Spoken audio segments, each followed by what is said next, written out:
গোমতী জেলার পালাটানা এবিভি স্কুল শাখার পক্ষ থেকে কাশ্মীরে পাকিস্তানি জঙ্গিদের দ্বারা 28 জন ভারতীয় পর্যটকদের নৃশংসভাবে গুলি করে হত্যা করার ঘটনায় বিক্ষোভ মিছিল কর্মসূচি করা হয় পালাটানা বাজারে।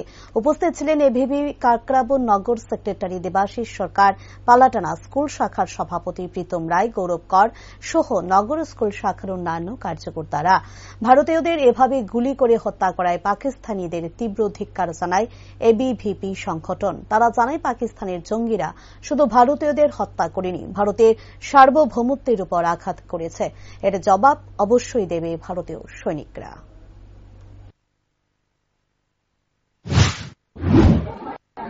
নমস্কার, আমি প্রীতম রায়, এবিভিপি পালাটানা স্কুল শাখার সভাপতি। আজ আমরা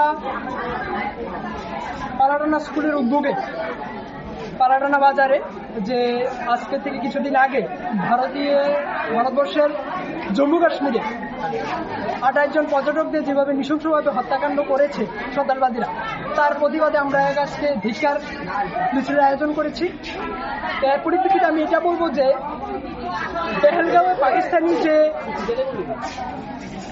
সন্ত্রাসবাদীরা হত্যাকাণ্ড চালিয়েছে তা ভারতের সার্বভৌমত্বের উপর একটি বড় আঘাত।